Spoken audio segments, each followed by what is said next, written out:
Welcome. We're going to have a conversation tonight, or today I should say, about the Inside Out Prison Exchange Program. This program was developed about 20 years ago out of Temple University with Lori Pompa, who developed the program. And in Ohio, we started teaching Inside Out classes in 2006. We actually offer classes now in 9 different prisons in the state. 13 different universities are involved, all different kinds of course topics. The basic premise, taking university students in to have class with incarcerated students. So let's hear from Brenda, who offered the first Inside Out class in the women's facility in Ohio at the Ohio Reformatory for Women. Thanks, Angela. I took the training for Inside Out in 2011, had the first class at the Women's Reformatory in 2012. The topic of my class is globalization. We talk about problems facing developing nations, and we put particular emphasis on the problems facing women in developing nations. So I have this semester a group of 15 Ohio State students, and every Wednesday evening we go out to the prison and we meet in a classroom with 15 women from the reformatory. Right now the groups are working on papers that they will present at their last class meeting. Great. We're also going to hear from 2 students who actually are considered the outside students from the university, Jeffrey and Elizabeth. And unfortunately, Monica and Sandra, who are currently inside students at ORW, couldn't be with us today, but we are going to hear from them via video. So we want to start off with the first question around what this first night is like for the outside students and for the inside students. As instructors, something we know all too well is that the first night is nerve-wracking for everybody. So let's first hear from Jeffrey. What was that first night like for you? The first night, the inside and outside students go to 2 separate parts of the room, staring down at each other, afraid to intermingle with one another. The outside students may walk in with feeling like they're not safe, that these are criminals, bad people, bad people.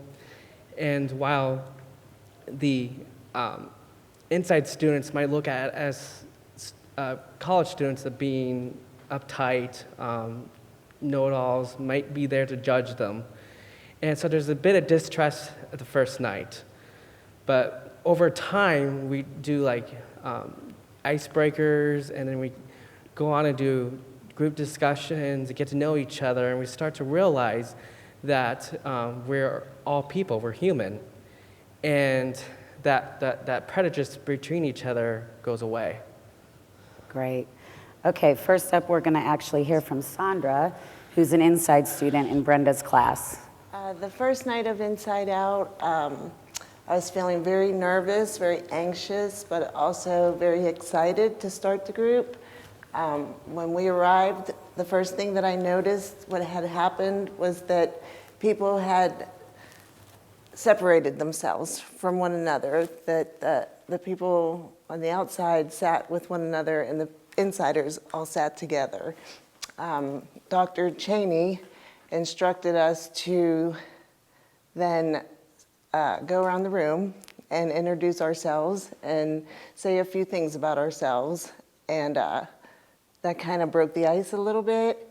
And then she had us go into smaller groups, and the one thing that she asked was that insiders and outsiders be together in a group and not separated anymore.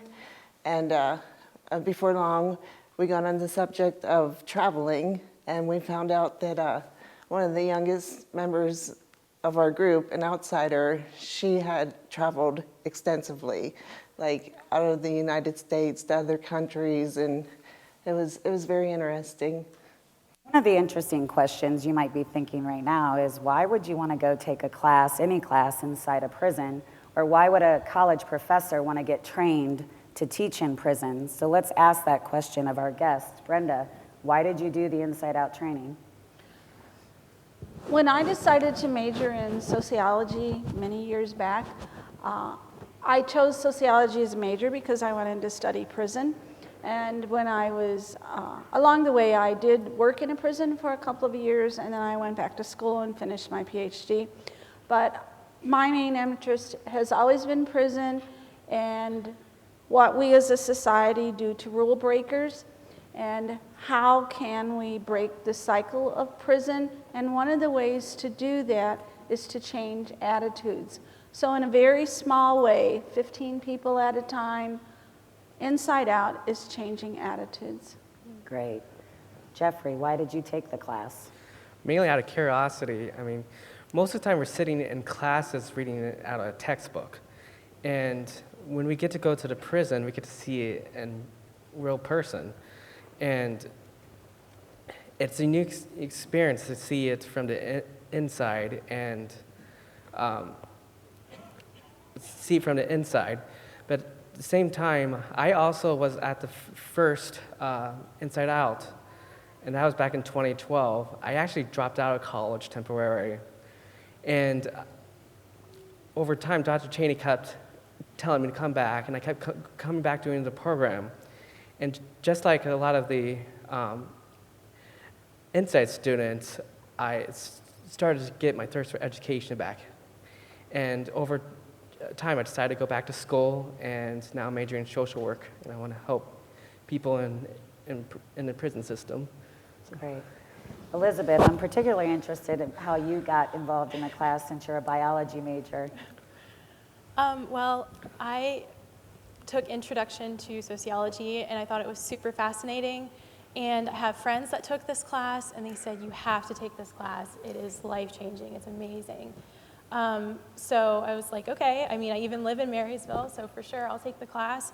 And it was indeed life-changing. It's absolutely amazing. It's not fun going into a prison. It's kind of depressing, but it's really neat learning alongside these women about globalization and about other things too, because we don't always talk about globalization when we're in our groups like we're supposed to. So yeah, that's why I took it. Okay, let's hear from the Inside students. First up, we have Sandra. I joined Inside Out because I was looking for a different kind of group to do that wasn't just inmate facilitated, something. It really struck my interest. Well, once I started coming to the Inside Out group, I look forward every time to coming back.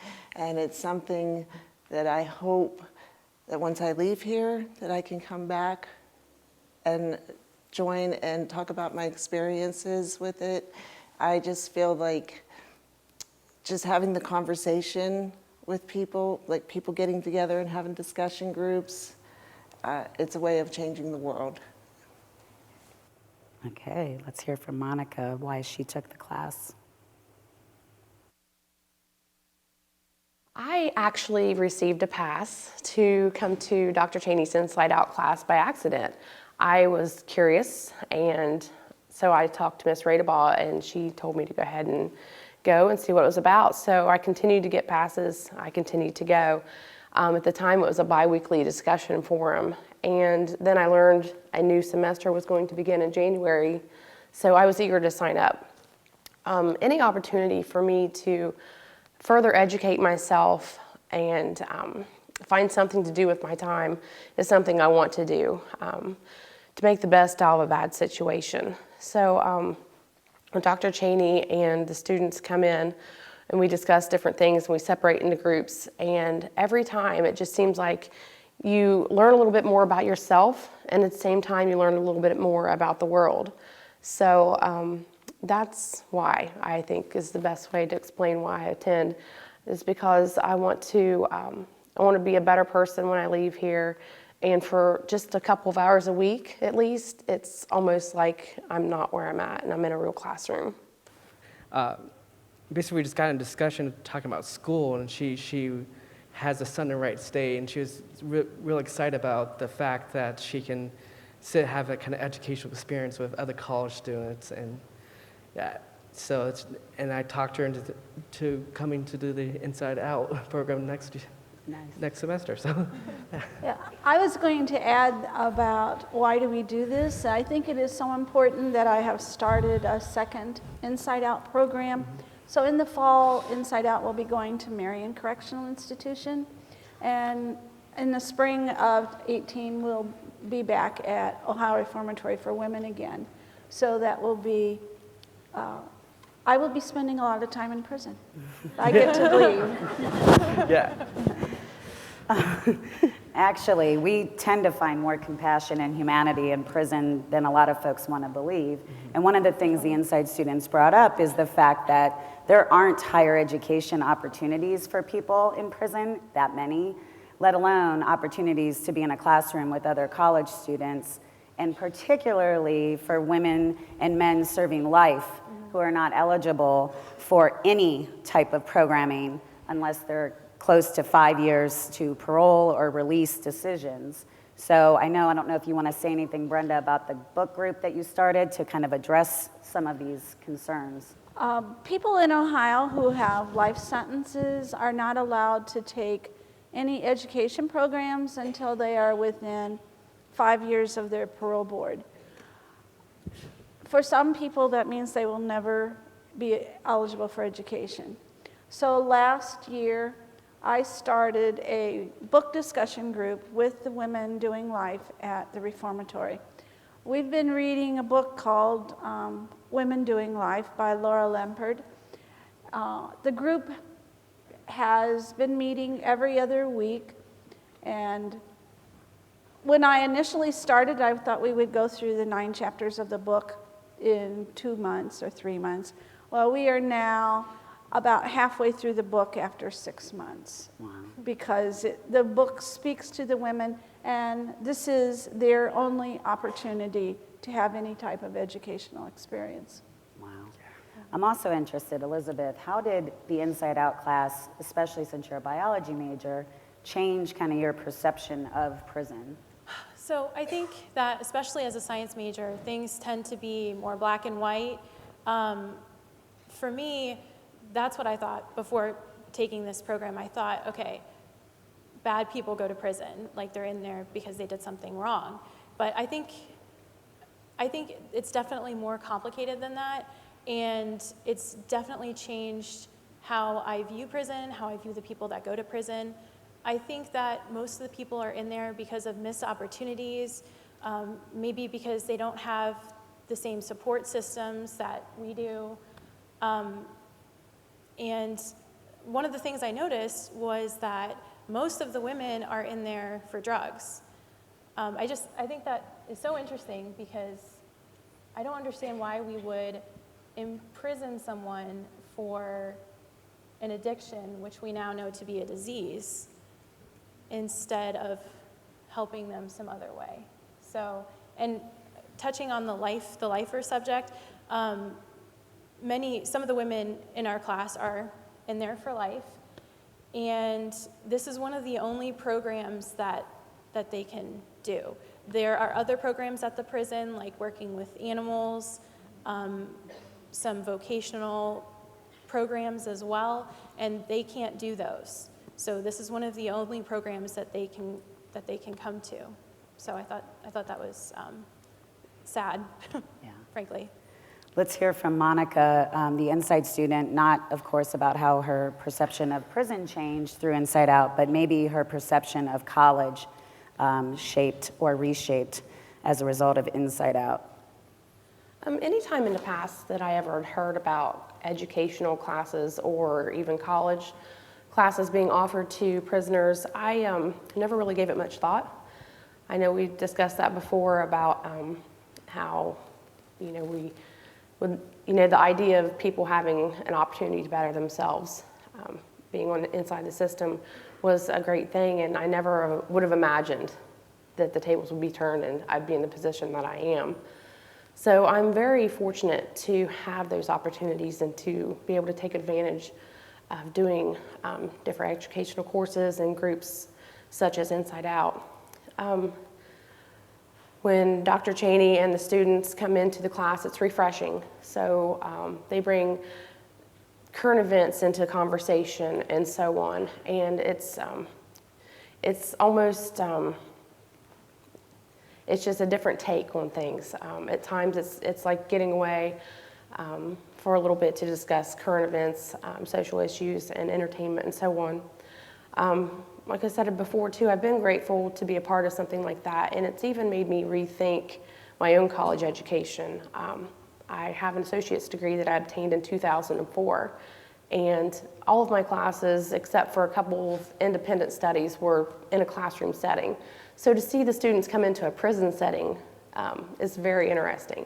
So I believe I'm going to take advantage of everything that I can while ORW.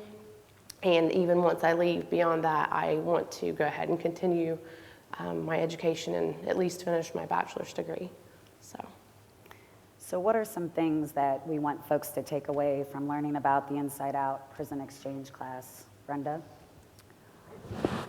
What I would like people to take away from Inside Out is what I want my students to take away is changes in attitudes, different ways of looking at prison and people who are in prison.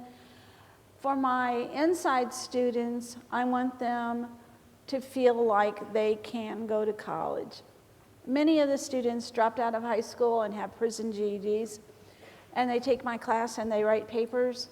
They do research papers just like the outside students do. And I tell them that means you can go to college, you can do this. And I want them to leave prison and know that education is an option for them. Speaking of that, did you want to say something first before I say something well, about I just wanted to say that one of the things that really shocked me when I was going into prison was how similar I was to the women there. A lot of them are my age, they're our age, and I mean, we have more similarities than differences, so. Great, great. Speaking to what Brenda said, I think one of the things we really need to think about is, some of the speakers have talked about going outside of our comfort zone, whether that's for an educational experience like Inside Out. You can take some classes, as we mentioned, that are offered year-round through the Ohio State University, or it's just going outside of your own house, actually, or your own community, or your own campus to get to know the other, right, and share in those experiences. But I think you also heard loud and clear from all of us, including the women, that we need more higher education programs and education in general in prisons, because 95% of these folks are getting out at some point in time. And we know higher education has the best benefit in terms of reducing recidivism. The other thing is we need to make it more accessible for when they get out. The Ohio State University and other places around this country need to ban the box and quit asking applicants if they have a criminal background, because they've done their time, they've served their punishment, and if they're at the stage of life where they're trying to actually get a degree, that means they are no harm to any of us at this point in time. So I want to thank, first of all, Monica and Sandra, who couldn't be with us to participate live, and of course the panelists, Brenda, Jeffrey, and Elizabeth, and thank all of you for coming today and listening to us.